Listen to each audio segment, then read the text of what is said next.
There are increasing indications that planet X, also known as Nibiru, is moving in a precise direction toward planet Earth. So what does this suggest for those of us who dwell on this planet? Is there actually a biblical link that correlates with the end time as we know it? Many of you believe that NASA and other government bodies, such as the Pentagon and the CIA, are aware of its approach.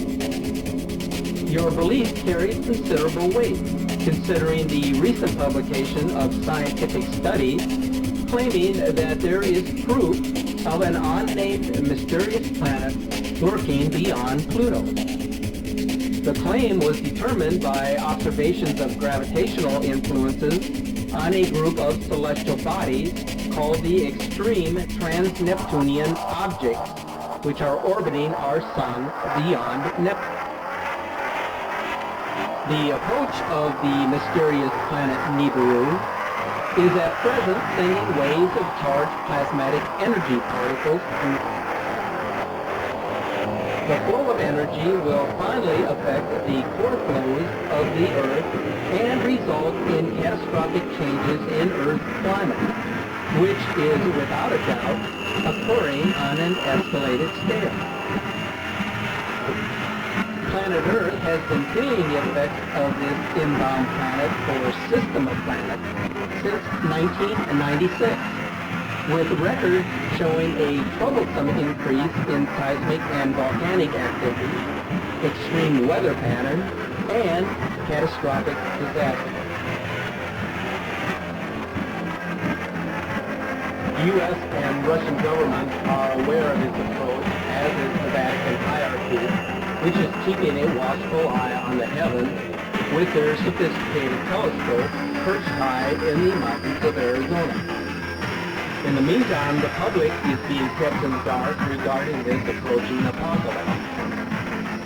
The consensus by many is that such an event would annihilate two-thirds of the world's population, while two-thirds of those who survive the initial impact will perish over time due to starvation and exposure to the elements. The question that persists with respect to Planet X is whether this mysterious planet that scientists now claim exists beyond Pluto is the same planet that is believed to have wiped out much of humanity thousands of years ago. There is, however, more to the story than what meets the eye. Based on the research study known as extreme trans-Neptunian objects and the quasi mechanism signaling the presence of Plutonian planets, posted in 2014 in the Journal Monthly Notice of the Royal Astronautical Society letter, there are at least two planets, part of our solar system, larger than Earth, lurking out there beyond Pluto, and whose existence can be noticed through their gravitational influence. So it is fair to say that NASA understands that these planetary objects are a serious threat to our planet. It is widely perceived that researchers have proposed that the so-called Planet X was at least 10 times as large as Earth, and was most likely situated at a distance of 250 astronomical units from our sun, with an orbit of 10 to 20,000 years.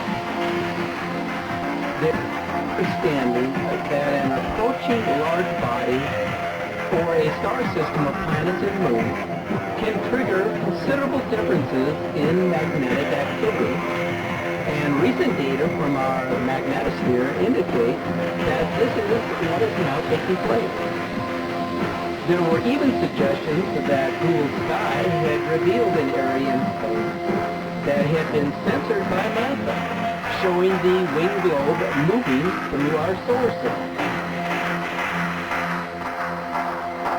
So are these subtle warnings an earnest attempt to inform us that an apocalyptic situation is at hand, which is coming from out of this world, something mostly unknown to humanity? subconscious. If we consider the ancient era,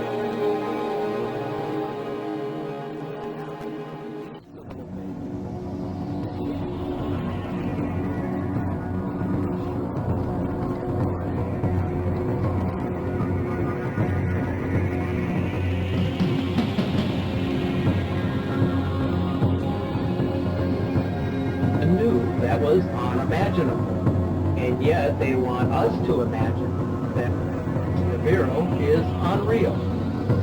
As you can envision, the gravitational consequences of a sizable planet moving close to the inner solar system would spell huge problems for planet Earth.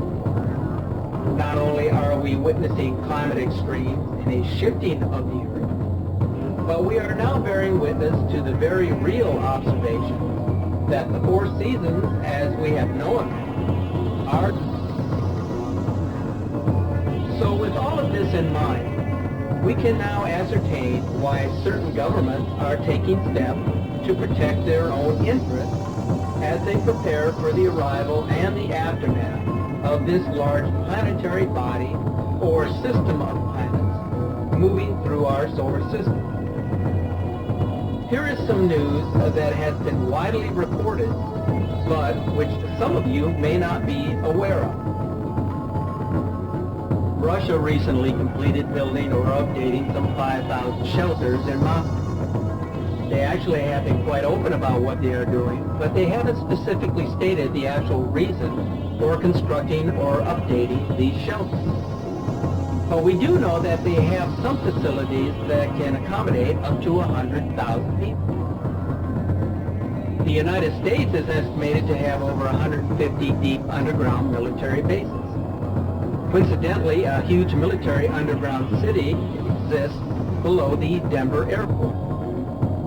Now, these are entire underground cities that have been under construction since the 1980s. But this is a need-to-know classification that is underway and is never published in advance for fear of destabilizing the economy.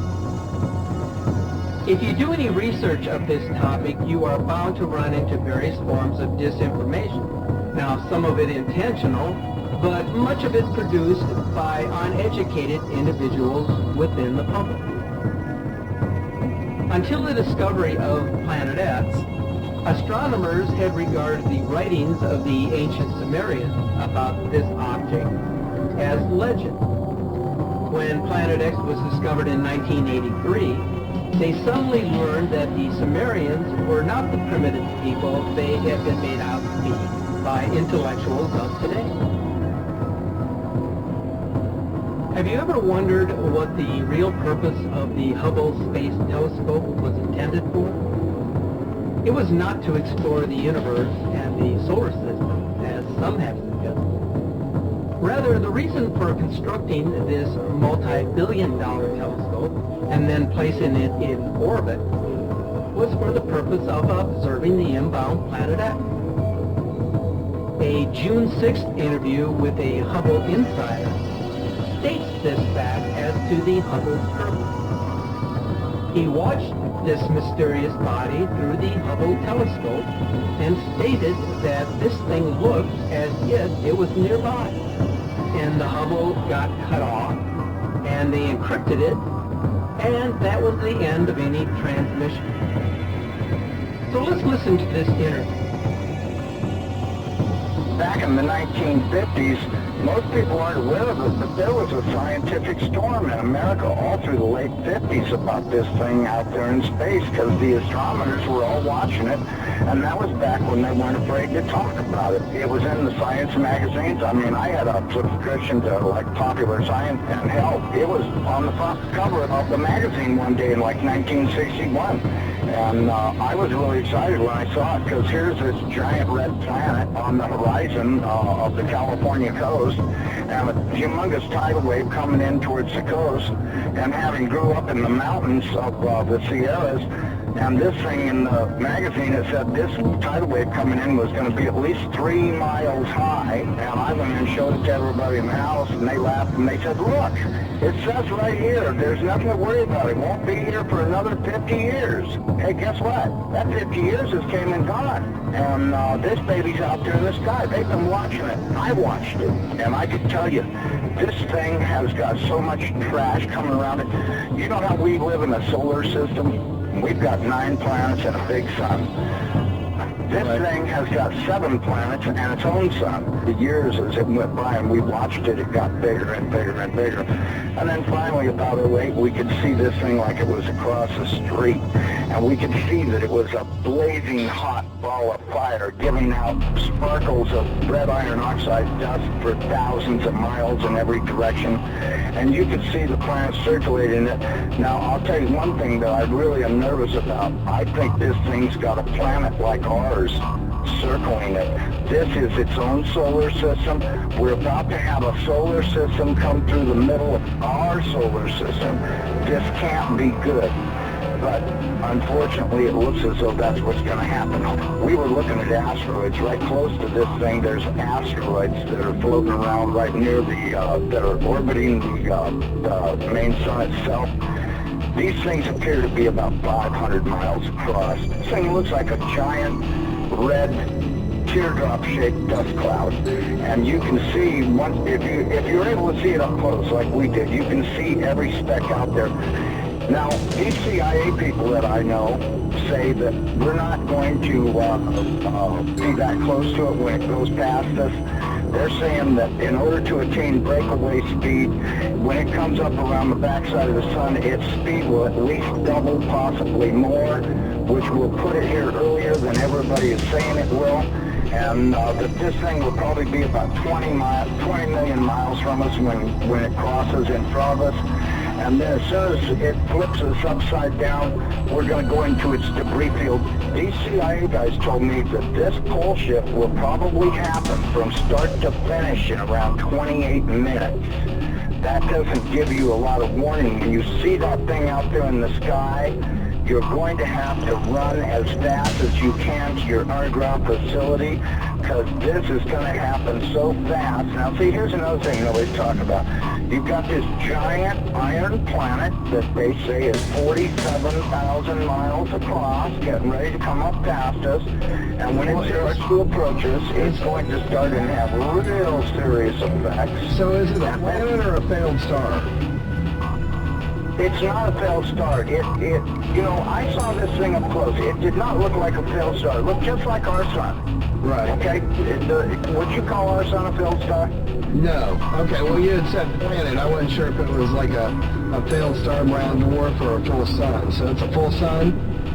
It looks to me like a miniature sun, just like the one we have.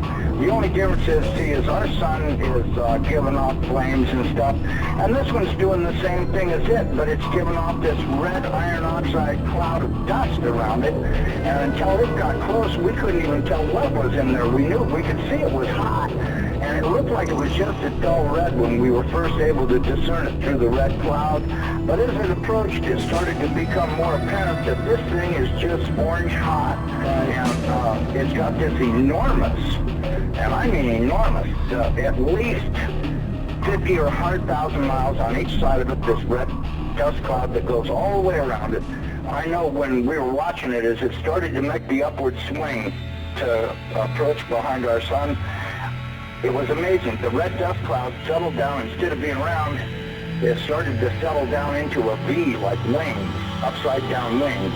Right. And I thought, boy, I wonder if that's where the ancient Sumerians got the idea this thing had wings, because, you know, centrifugal force is a funny thing. When it comes back up around the planet, when we see it in the sky, my guess is it's going to look like it's got wings, because centrifugal force is going to be pulling the red iron oxide dust and particles out to one side. This thing's going to look like a big red dragon, exactly like all the ancient Sumerians and the Chinese and all the rest of them that had documented this thing's passing before. It didn't look like a white ball or a snow cloud or nothing. It looked like a big red iron oxide dust cloud with a superheated star in the middle of it. And I mean, you know, and that's what we've seen. So you know, I don't care what anybody else says, there's a possibility there's more than one thing out there. You know, I watched it through the Hubble Space Telescope, and when this thing looked like it was across the street, the Hubble got cut off and they encrypted it, and that was the end of any transmissions we had to watch. And we know that the Hubble, in order to be in the shadow of the Earth, had to be at an angle, and so that meant it was looking downward. And this thing was coming up underneath of us, and I tell you the honest to God truth, I personally think this thing is real close to us right now. But, you know, that's just my general feeling that, you know, and I'm a pretty psychic guy. I have the feeling that this thing is right close by and that we're going to see it any time. Okay? Because, listen, they've known about this thing forever. And I mean, they've known about it forever. I mean, if I read about it in a science magazine in 1961, that tells you that, I mean, it's only 1,800 years away. How could they not be able to see it when it came around the backside of the last sun and headed this way? Right. You have to know they've been watching it, because if you know, Carl Sagan was showing stuff that they took with their old telescopes that was billions and billions of miles away, and this thing's only 1,800 years away. Well, and by 1930 it was only 70 years away. You know, we do estimate that this thing, let me give you a thing, maybe you can figure out your own timeline. We estimated that this thing is traveling around 3,500 miles an hour, okay? That was our estimate of its speed. Now, it has been picking up speed, and that's the reason why we think it's going to arrive early, because when it comes around the backside of the sun, it's got to double that speed in order to attain breakaway speed to leave the sun and not wind up orbiting it. It's never orbited the sun in the past that we know of, so that means that it's going to have to attain breakaway speed to head back out into space. Now, you look at the NASA videos, photos, and all this other crap those morons put on the internet.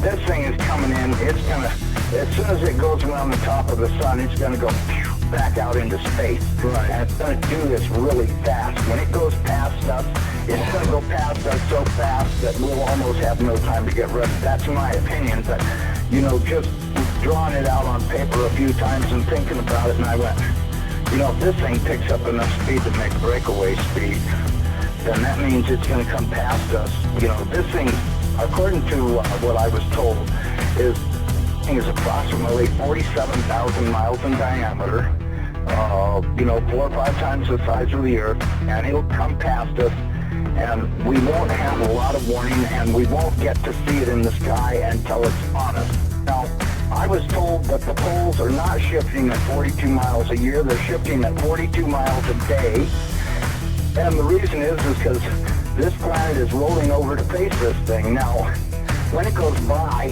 it's not going to push our North Pole away. It's going to grab our southern pole with its northern pole, and it's going to be like somebody kicked this planet in the ass. That earthquake that it talks about in Revelations, when the opening of the sixth seal comes, from what I've been told, that's very accurate, because that's exactly what's going to happen. There's going to be a massive earthquake when it locks onto us.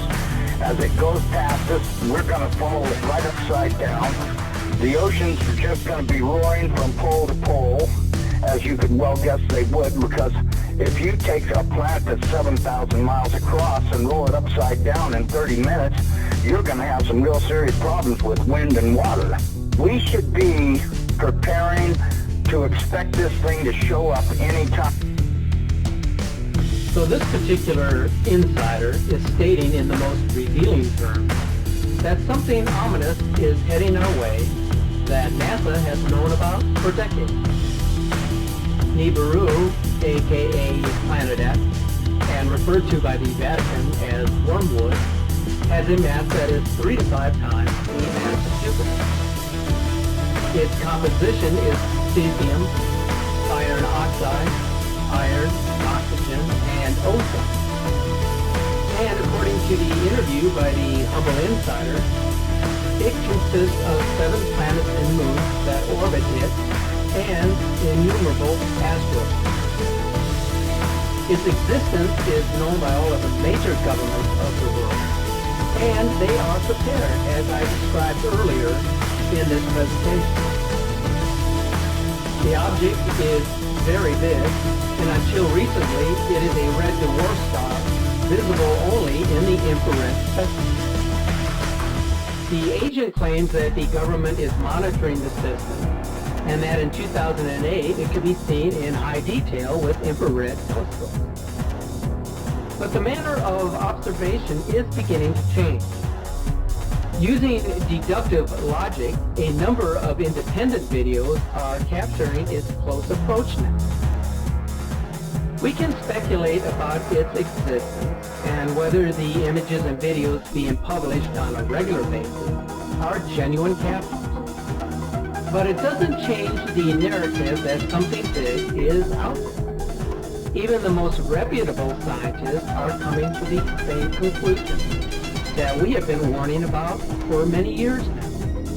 That whatever is out there must be found and determined as to its impact upon the solar system and planet Earth.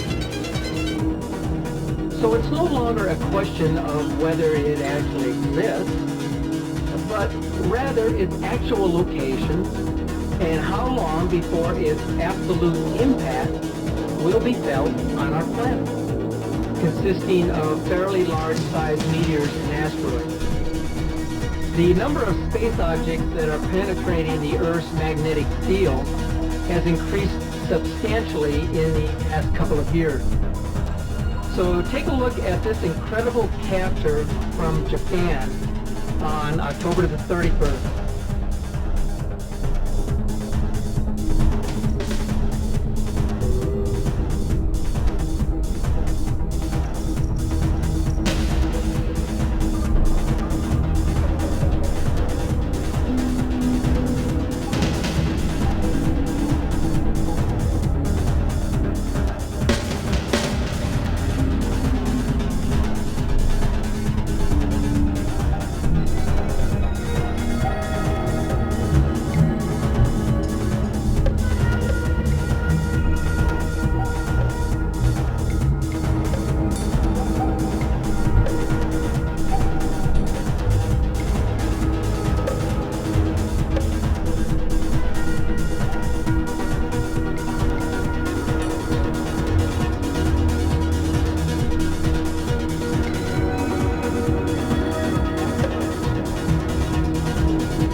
So as you can see, something definitely is going on that is very difficult to explain.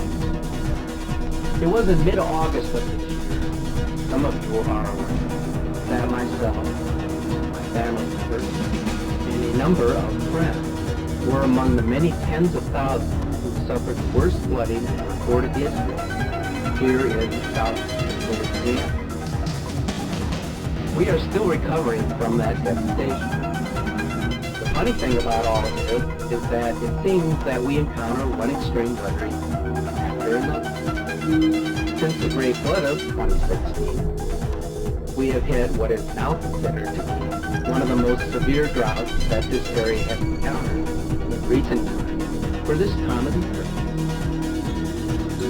Not only has our temperatures been steadily above normal, but the rainfall has registered less than 1/4 of an inch for the past 2 months. So I can tell you firsthand from my experiences that things are changing quickly here on Earth and in the heavens. And it's important that we stay